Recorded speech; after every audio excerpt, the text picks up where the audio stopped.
નમસ્કાર દર્શક મિત્રો, આપ જોઈ રહ્યા છો લોકતક ન્યૂઝ। હવે નજર કરીશું આજના ખાસ સમાચાર પર। દિયોદર પોલીસે આદર્શ હાઈસ્કૂલ ચોકડી હાઈવે પર બ્લેક ફિલ્મ અને નંબર પ્લેટ વગરના વાહન ચાલકોને દંડાત્મક કાર્યવાહી હાથ ધરી।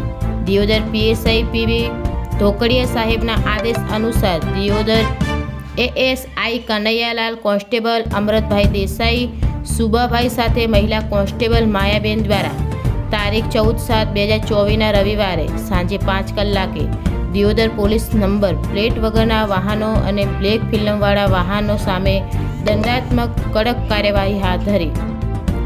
દિયોદરમાં સતત વારવાર માર્ગ અકસ્માતોનો સિલસિલો યથાવત રહેતા આજે દિયોદર પોલીસે માર્ગ સલામત અને વાહન ચાલકોમાં સમજ આવે તે માટે સાથે જાહેરનામુંની ખબર પડે તે માટે વાહનોમાં લગાવેલી બ્લેક ફિલ્મ અને ચાલુ વાહને મોબાઈલ પર વાત કરતા વાહન ચાલકોને નંબર પ્લેટ વગરના વાહનોને દિયોદર પોલીસ આજે ડ્રાઈવ રાખી દિયોદર હાઈવે પરથી પસાર થતા વાહનોને સઘન ચેકિંગ કરી કડક દંડાત્મક કાર્યવાહી દંડ ફટકારવામાં આવ્યો હતો।